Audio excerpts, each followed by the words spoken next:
नमस्कार, आप देख रहे हैं स्पेशल रिपोर्ट। आपके साथ मैं हूं अंजना ओम कश्यप। उत्तर प्रदेश में कम से कम मोदी रथ को रोकने के लिए बुआ भतीजे की जोड़ी बन गई है। औपचारिक मुहर लगनी बाकी है। प्रेस कॉन्फ्रेंस के जरिए कल मायावती और अखिलेश गठबंधन का ऐलान करेंगे, लेकिन उसके पहले से आहट तेज है राजनीतिक हलचल भी।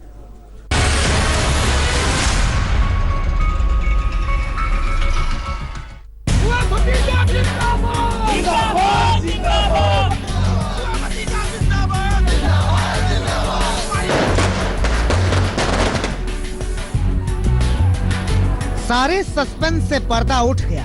उत्तर प्रदेश में बुआ भतीजा के बीच बात बन गई। समाजवादी पार्टी और बीएसपी की तरफ से मीडिया कर्मियों के लिए न्योता भेज दिया गया है। इसके मुताबिक शनिवार दोपहर 12 बजे लखनऊ के होटल ताज में प्रेस कॉन्फ्रेंस में मायावती और अखिलेश यादव संयुक्त प्रेस कॉन्फ्रेंस में इस गठबंधन का ऐलान करेंगे। पिछला चुनाव और पिछले कई चुनाव ऐसे हुए जहां पर दलों ने मिलकर के गठबंधन किया है, क्योंकि प्रचार में समाजवादी लोग थोड़ा पीछे थे। हम जनता को नहीं समझा पाए कि भारतीय जनता पार्टी ने कितने गठबंधन किए हैं। अभी भी धारणा यह है कि भारतीय जनता पार्टी ज्यादा मजबूत है, लेकिन सच्चाई ये है कि उनके पास बड़े पैमाने पे गठबंधन किए हैं, बड़े पैमाने पे दूसरे दलों के नेता हैं उनके साथ, इसलिए उनकी ताकत बनी है। तो हम समाजवादियों ने भी कहा कि विकास में हम समाजवादी लोग आगे हैं, लेकिन अपनी गिनती कैसे ठीक कर लें। गिनती ठीक करने के लिए लगातार समाजवादी लोग काम कर रहे हैं। बीएसपी और समाजवादी पार्टी ने गठबंधन से कांग्रेस को दूर ही कर दिया है, जबकि राष्ट्रीय लोकदल को गठबंधन में 3 या 4 सीटें देने पर माथापच्ची चल रही है। राष्ट्रीय लोकदल अध्यक्ष अजीत सिंह के मन में गठबंधन के लिए अभी से गुदगुदी हो रही है। नहीं, हमारी अभी की अखिलेश जी से मीटिंग हुई थी और महागठबंधन में हम शामिल हैं। अब मुझे जानकारी नहीं है कहाँ कब प्रेस कॉन्फ्रेंस हो रही है। मैं तो कल से यहीं हूँ। 2 सीट बताया जा रहा है कि आरएलडी को दी जा रही है। अभी सीटों की बातचीत नहीं हुई। आप कितनी प्रतीक्षा कर रहे हैं कि लड़ेंगे? अभी जब सीटों की बातचीत हम जो गठबंधन के साथी हैं उनसे करेंगे। हमने कब उनके साथ में चुनाव लड़ा? समाजवादी पार्टी के साथ लोकसभा चुनाव नहीं लड़ा, बहुजन समाज पार्टी के साथ नहीं लड़ा, तो और बगैर चुनाव उनके समझौते के साथ में गठबंधन के 2009 का परिणाम आपको पता है, अच्छी तरह से पता है। सबसे ज्यादा सीट किसको मिली थी? कांग्रेस को मिली थी। तो इतिहास है, लोग जानते हैं कि देश में अच्छी सरकार कौन चला सकता है। गठबंधन में कांग्रेस को जगह नहीं मिली है, फिर भी माना जा रहा है कि समाजवादी पार्टी रायबरेली और अमेठी में कोई प्रत्याशी खड़े नहीं करेगी। गठबंधन में दूसरे छोटे दल शामिल हो सकते हैं। अखिलेश यादव तो दावा कर रहे हैं कि वो यूपी में बीजेपी का विजय रथ रोक लेंगे, लेकिन यूपी के मुख्यमंत्री योगी आदित्यनाथ और उनके सहयोगी अखिलेश के दावों को हवा हवाई करार दे रहे हैं। जो जातिवाद की राजनीति थी, उस जातिवाद की राजनीति को लूट खसोट की राजनीति पर जो लगाम लगाया गया है, स्वाभाविक रूप से ये गठबंधन उसकी एक बौखलाहट है, अपने वजूद को बचाने की एक बौखलाहट, इसके सिवाय कुछ नहीं है। जनता सब जानती है, वक्त पे जवाब भी देगी। हमारी कोई मुश्किल नहीं बढ़ा रहे हैं। हम तो चाहते थे कि बुआ भतीजे एक हो रहे हैं, उसमें और जो बच्चे हैं उनको भी एक कर लें। इसके बाद भी भारतीय जनता पार्टी का विजय रथ, क्योंकि उनका एजेंडा मोदी जी को दूसरी बार प्रधानमंत्री बनने से रोकना है, और उनको कैसे रोक ले यह लक्ष्य उनका है, लेकिन देश की जनता का एक ही लक्ष्य है कि हम मोदी जी को दूसरी बार प्रधानमंत्री बनाएंगे। मुझे तो एकदम ये लग रहा है कि हम 2014 से बड़ी विजय 2019 में प्राप्त करेंगे। बीजेपी नेता चाहे कुछ भी कहें, लेकिन विपक्ष का ये गठबंधन उनके लिए खतरे का ऐलान है, क्योंकि बुआ भतीजे के इसी कॉम्बिनेशन ने उत्तर प्रदेश में लोकसभा और विधानसभा उपचुनावों में बीजेपी को एक एक सीट के लिए तरसा दिया। ऊपर से मुख्यमंत्री योगी आदित्यनाथ अपनी गोरखपुर सीट और डिप्टी सीएम केशव प्रसाद मौर्य अपनी फूलपुर सीट भी गंवा बैठे थे। दिल्ली से सुप्रिया भारद्वाज और हिमांशु मिश्रा के साथ कुमार अभिषेक, लखनऊ, आज तक। इस गठबंधन का असर क्या हो सकता है? इस गठबंधन का असर तो उपचुनाव में देखने को मिला था, जहां पर बीजेपी एक भी सीट के लिए तरस गई थी। क्या होगा इसका असर? एक्सक्लूसिव बातचीत अखिलेश यादव से गठबंधन से पहले की हमारे सहयोगी राहुल श्रीवास्तव ने।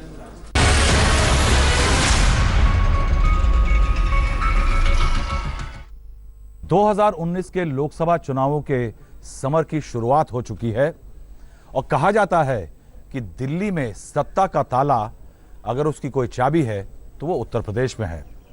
हमारे साथ समाजवादी पार्टी के अध्यक्ष पूर्व मुख्यमंत्री अखिलेश यादव हैं कि ये सत्ता की ताली ढूंढ रहे हैं या मोदी जी को सत्ता से बाहर करने में लगे। मैं किसी को बाहर नहीं करना चाहता हूं। हमारी कोशिश होगी कि गरीबों का राज, गरीबों के हित के फैसले दिल्ली से भी होने लगे। इसलिए कमी तो इतनी है कि अगर देखें नोटबंदी का लाभ किसको हुआ। जनता ने भरोसा किया बीजेपी पर और उनके मुखिया पर, और उन्होंने भरोसा दिलाया था कि ये जो नोटबंदी है ये अमीरों का पैसा बंद होगा, गरीबों को इसका लाभ पहुंचेगा। लेकिन आज 2 साल के बाद पता लग रहा है कि गरीब को धोखा मिला है, अमीर को ज्यादा फायदा पहुंचा है।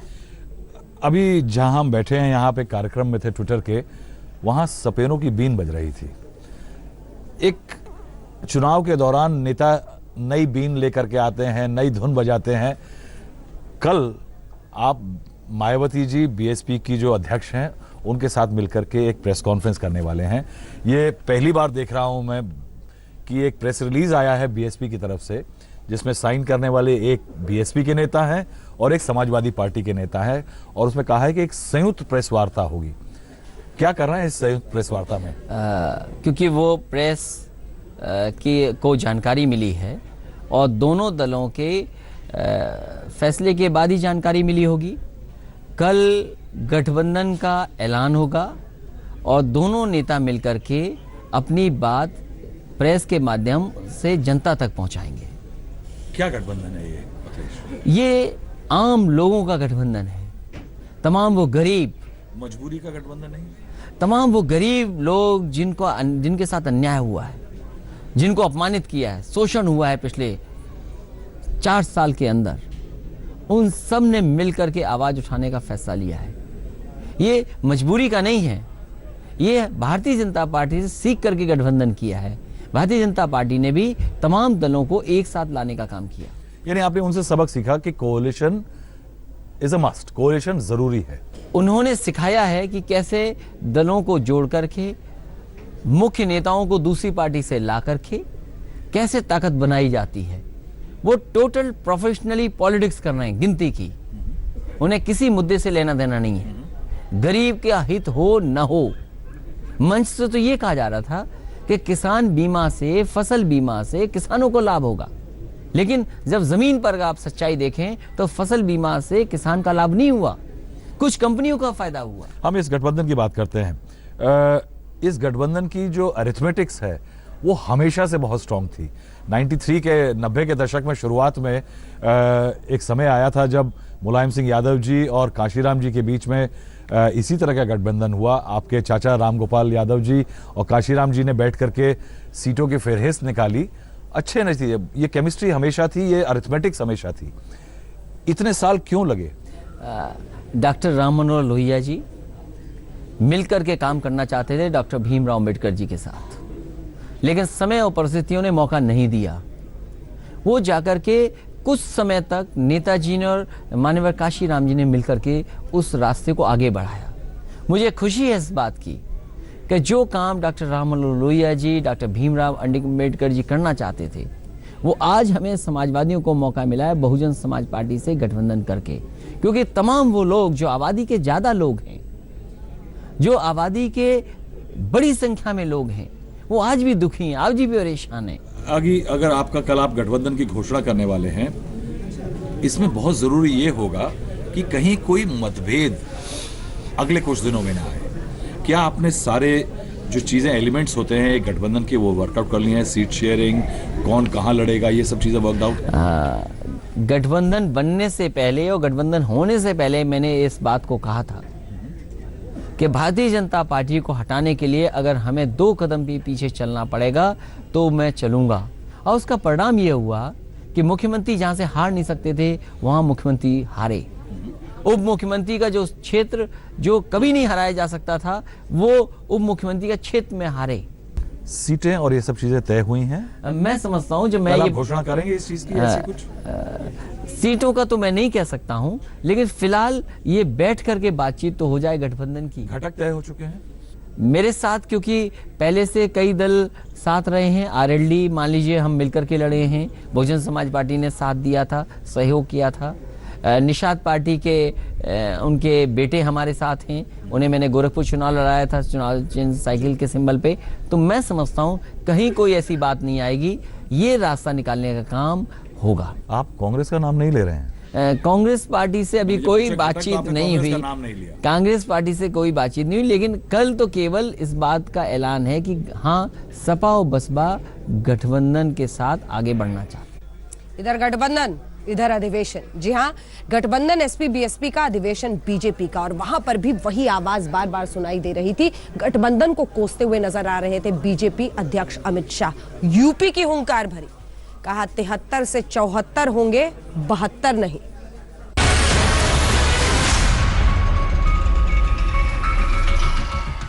मैं भारतीय जनता पार्टी के करोड़ों कार्यकर्ता और देश के 100 करोड़ मतदाताओं को आश्वस्त करने आया हूं, ये भारतीय जनता पार्टी की सरकार है। हमारी सरकार में किसी की भागीदारी नहीं है। चौकीदार सब चोरों को पकड़कर लाएगा, समय का ही बस अब सवाल है।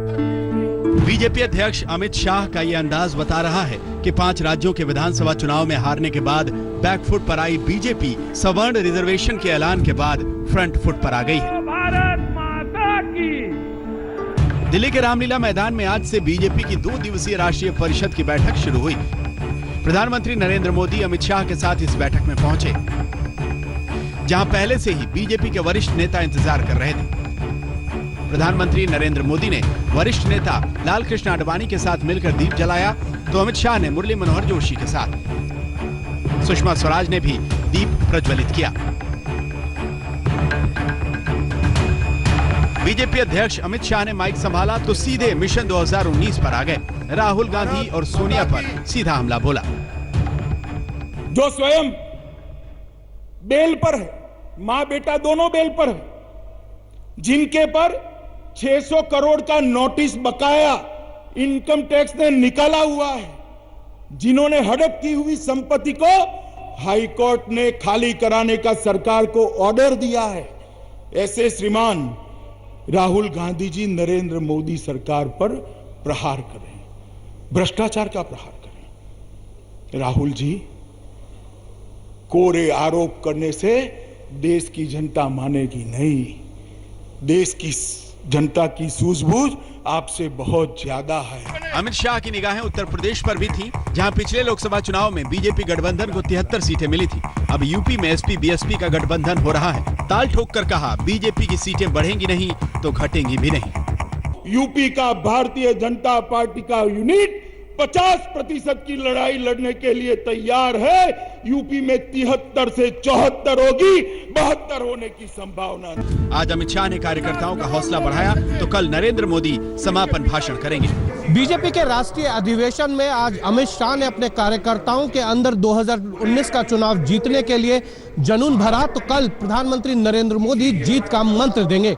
कैमरामैन अश्विनी हेलन के साथ हिमांशु मिश्रा, दिल्ली, आज तक। राम रहीम 20 साल की जेल पहले से काट रहा है साध्वियों के साथ बलात्कार के मामले में, लेकिन अब एक और गंभीर मामले में उसे दोषी करार दिया गया है। जी हां, एक पत्रकार की हत्या का मामला।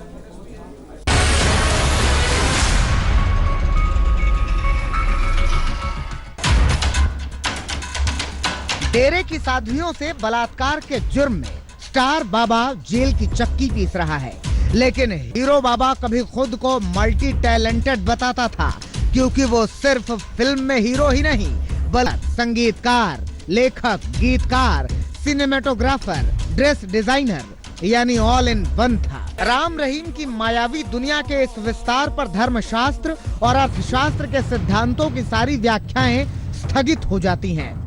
धरे रह जाते हैं वैभव और विलासिता के पैमाने, और टूटती चली जाती हैं आध्यात्म में सादगी के सिद्ध संस्कार की गुंडियां। गुरमीत सिंह कैसे 49 साल में बाबा राम रहीम बन गया, उसकी ये कहानी भी रोंगटे खड़े कर देती है। 31 मार्च 1974 को जब डेरा प्रमुख शाह सतनाम सिंह ने 7 साल के गुरमीत सिंह को राम रहीम का नाम दिया था, तो उन्हें अंदाजा भी नहीं रहा होगा कि उनका ये शिष्य डेरे की साधारणता की परंपरा को आगे बढ़ाने के लिए नहीं, भोग विलास के शौक के लिए जाना जाएगा और डेरा उत्पात से मशहूर होगा। डेरे की इज्जत यूं आग और धुएं में झुलस जाएगी। बाबा ने 42 बरस में सिर्फ और सिर्फ भक्तों की तादाद बढ़ाई और भक्तों की इसी भीड़ ने बाबा के लिए सड़कों पर कोहराम भी खूब मचाया। इस वक्त बाबा डेरे की साध्वियों के बलात्कार के जुर्म में 20 साल की सजा काट रहा है। रोहतक के सुनारिया जेल में वो कैदियों की जिंदगी जी रहा है और अब बाबा राम रहीम एक और बड़ी सजा भुगतेगा। पत्रकार रामचंद्र छत्रपति हत्याकांड में बाबा दोषी करार हो चुका है। पंचकुला की विशेष सीबीआई कोर्ट ने बाबा को ठहराया है दोषी। 17 जनवरी को सुनाई जाएगी राम रहीम को हत्याकांड में सजा। 16 साल पुराने रामचंद्र छत्रपति हत्याकांड में आया फैसला। कहते हैं इंसान जैसा बोता है वही काटता है, और कहते ये भी है कि ऊपर वाले की लाठी में आवाज नहीं होती, जब वो पड़ती है तो बड़ी जोर से पड़ती है। राम रहीम के साथ भी यही हुआ है। पत्रकार रामचंद्र छत्रपति के परिवार को अदालत ने 16 साल बाद इंसाफ दिया है। राम रहीम के साथ बाकी 3 आरोपियों को भी अदालत ने दोषी करार दिया है। अदालत ने जो फैसला सुनाया है, गुरमीत राम रहीम, निर्मल सिंह, कुलदीप सिंह, चारों लोगों को दोषी करार दिया है, तो हम अदालत के ऋणी हैं। हमें बिल्कुल 16-17 सालों से ये उम्मीद थी कि हमें अदालत से न्याय मिलेगा, और आज आखिरकार माननीय जज साहब ने जब फैसला सुनाया तो हम अपने इमोशंस कंट्रोल नहीं कर पाए। हमने जज साहब का बिल्कुल थैंक्स किया, धन्यवाद जताया और कहा कि आप हमारे लिए भगवान का रूप हैं। तो बिल्कुल माननीय जज साहब हमारे लिए भगवान का रूप बनकर आए, जिन्होंने हमें इतने समय बाद, इतने लंबे समय बाद एक न्याय दिया।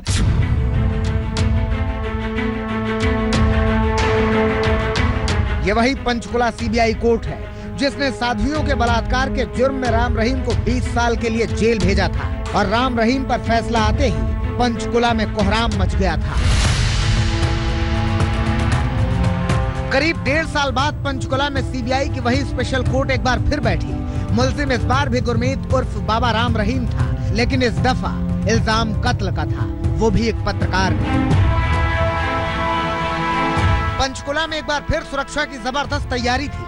कोर्ट परिसर के आसपास 500 पुलिस वाले तैनात थे। शहर में धारा 144 लगा दी गई थी।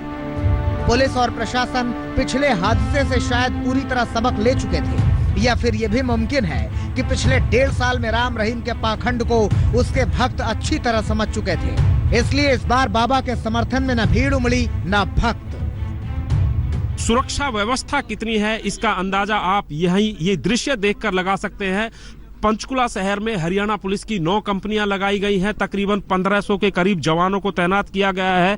250 के करीब जवान सिर्फ कोर्ट परिसर के बाहर तैनात हैं। इसके अलावा सिरसा और रोहतक में हाई अलर्ट किया गया है। लगातार पिछले 3 दिनों से फ्लैग मार्च किया जा रहा है। अगर पंचकुला कोर्ट की बात करें तो यहां पर भी सुरक्षा व्यवस्था चाक चौबंद की गई है। राम रहीम फिलहाल रोहतक की सुनारिया जेल में बंद है। 25 अगस्त 2017 की तारीख 11 जनवरी 2019 को फिर से न दोहराई जाए, इसके लिए बाबा को रोहतक की सुनारिया जेल से ही अदालत में वीडियो कॉन्फ्रेंसिंग के जरिए पेश किया गया, और अदालत ने राम रहीम को उसके गुनाहों का कच्चा चिट्ठा सुनाते हुए बलात्कारी के बाद अब कातिल भी करार दे दिया। मंजीत नेगी के साथ सत्येंद्र चौहान, पंचकुला, आज तक। न्याय और उसका एक लंबा इंतजार, लेकिन जिस पत्रकार ने सबसे पहले राम रहीम की पोल खोली, जिसकी वजह से शायद आज वो 20 साल की जेल काट रहा है, उसी पत्रकार की हत्या के मामले में न्याय होता दिख रहा है।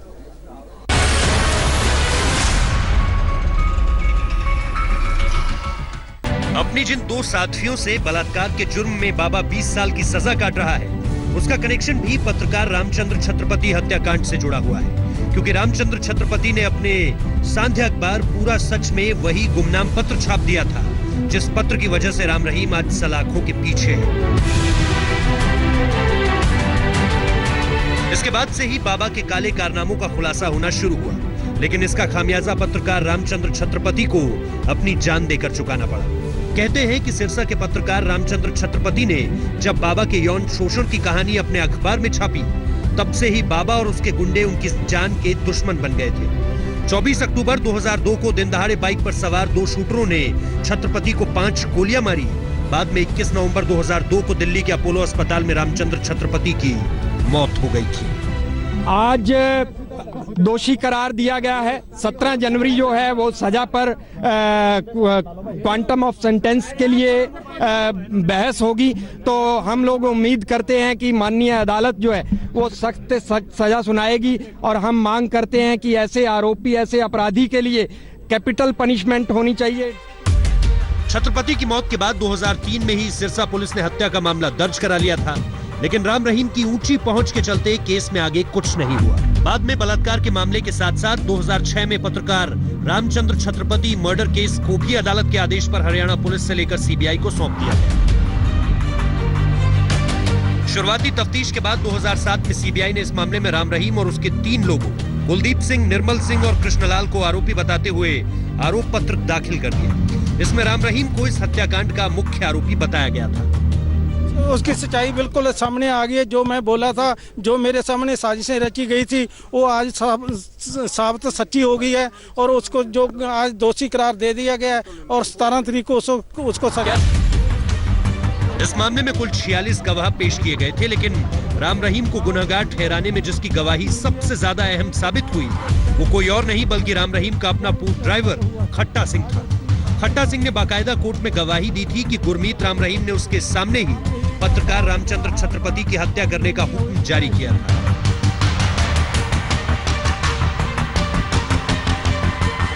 हालांकि रेप कांड की तरह इस हत्याकांड के मामले में भी इंसाफ मिलते मिलते 16 साल बीत गए। अब 16 साल बाद जाकर पत्रकार रामचंद्र छत्रपति के घर वालों को इंसाफ मिला। अब देखना यह है कि दोषी करार दिए जाने के बाद 17 जनवरी को सीबीआई की विशेष अदालत राम रहीम को क्या सजा देती है। वैसे तो सजा उम्र कैद से लेकर फांसी तक की भी हो सकती है, लेकिन इतना तय है कि 10 साल से कम की सजा राम रहीम के हिस्से में नहीं आने वाली। सत्येंद्र चौहान, पंचकुला, आज तक। इस पत्रकार और उसकी पत्रकारिता को हर कोई सलाम कर रहा है। साध्वियों की चिट्ठी सबसे पहले इन्होंने ही छापा था, जिसकी वजह से 20 साल की सजा हुई है राम रहीम को। लेकिन दूसरी तरफ बाबा तो बाबा की बेबी भी जेल में है।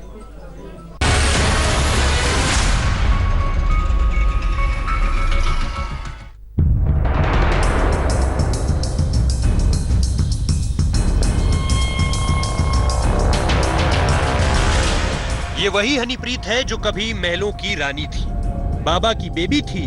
राम रहीम का पूरा डेरा हनीप्रीत की उंगलियों पर नाचता था। 700 करोड़ के डेरे में सिर्फ और सिर्फ हनीप्रीत का हुक्म ही चलता था। लेकिन कहते हैं समय कभी किसी का नहीं रहा और मुकद्दर का लिखा कोई टाल नहीं सकता। हनीप्रीत के मुकद्दर में भी ये बदनामियां, ये रुसवाइयां लिखी थी जो अब सामने आ रही है। बाबा के डेरे में हनीप्रीत नोटों में खेलती थी, बड़े ऐशो आराम में जीती थी। लेकिन सच ये भी है कि जैसे कर्म करोगे वैसा ही फल भी भोगोगे। और कहावत ये भी है कि ऊपर वाले की लाठी में आवाज नहीं होती, लेकिन जब पड़ती है तो बड़ी जोर से पड़ती है। सारों को ये कहना चाहती हूँ कि भी मैं निर्दोष हूँ, मेरे पापा निर्दोष है। एक दिन जरूर ये सामने आएगा। मेरा और मेरे पापा का रिश्ता बिल्कुल बाप बेटी पाक रिश्ता है। वो एक बाप से मैं पूछना चाहूंगी और एक बेटी अपने दिल पे रख के बता दे उनका रिश्ता क्या है। मैं सबको ये कहना चाहूंगी कि भी जितने भी समाज वाले जो ये फैलाई जा रही बातें उन पे यकीन ना करें। डेरे में हनीप्रीत और राम रहीम ने जैसे कर्म किए, अब उन्हें वो इसी दुनिया में भोग रहे हैं। 25 अगस्त से बाबा जेल में है और 3 अक्टूबर से हनीप्रीत कानून के शिकंजे में। हनीप्रीत और उसके 14 साथियों को 25 अगस्त 2017 को पंचकुला में दंगा भड़काने और देशद्रोह के आरोप में गिरफ्तार किया गया है। हम आपको बता दें कि 25 अगस्त को साध्वी से बलात्कार के जुर्म में बाबा राम रहीम की गिरफ्तारी के बाद पंचकुला में हिंसा भड़क गई थी, जिसमें 36 लोगों की मौत हो गई थी। दंगा फैलाने के आरोप में बाबा की मुंह बोली बेटी हनीप्रीत को पूरे 38 दिन की फरारी के बाद गिरफ्तार किया गया था। हनीप्रीत अंबाला की सेंट्रल जेल में बंद है और राम रहीम रोहतक की सुनारिया जेल में। दोनों ही अपने अपने किए की सजा भोग रहे हैं। आज तक ब्यूरो।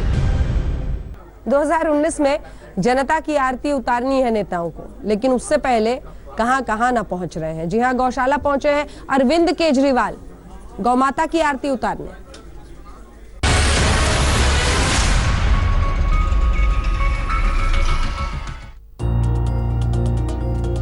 मुख्यमंत्री अरविंद केजरीवाल से पहले इस गौशाला का दौरा अभी तक दिल्ली के किसी भी मंत्री ने नहीं किया था।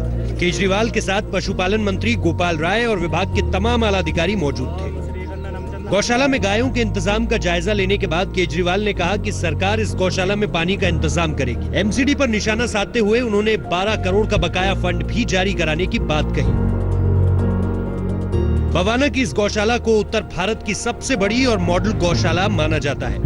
करीब 37 एकड़ में फैले इस गौशाला में 8000 गायें रहती है। यहाँ करीब 300 लोग काम करते हैं। दिल्ली सरकार प्रति गाय 20 रुपए देती है। इस गौशाला में जानवरों के अस्पताल के साथ गायों का एक्सरे, वेंटिलेटर और शल्य चिकित्सा की सुविधा भी है। आपने कभी देखा है कि गाय वेंटिलेटर पर है? ये गाय इस वक्त वेंटिलेटर पर है क्योंकि ये पैरों से लाचार है और चल नहीं सकती, लिहाजा इसे वेंटिलेटर पर रखा गया है। और यहाँ पर आप जितनी गाय देख रहे हैं सबको कुछ न कुछ कष्ट जरूर। लोकसभा चुनाव से पहले केजरीवाल का ये कदम सॉफ्ट हिंदुत्व की ओर झुकाव के तौर पर देखा जा रहा है ताकि हार्डकोर हिंदू वोटरों को लुभाया जा सके। राम किंकर सिंह, दिल्ली, आज तक। इसी के साथ स्पेशल रिपोर्ट में इतना ही, लेकिन देश दुनिया की बाकी खबरों के लिए देखते रहिए आज तक और YouTube पर न्यूज तक को सब्सक्राइब कीजिए। देखते रहिए आज तक। लेटेस्ट खबरों के लिए यूं ही देखते रहिए आज तक और इस वीडियो के पसंद आने पर लाइक, शेयर एंड सब्सक्राइब करना ना भूलें।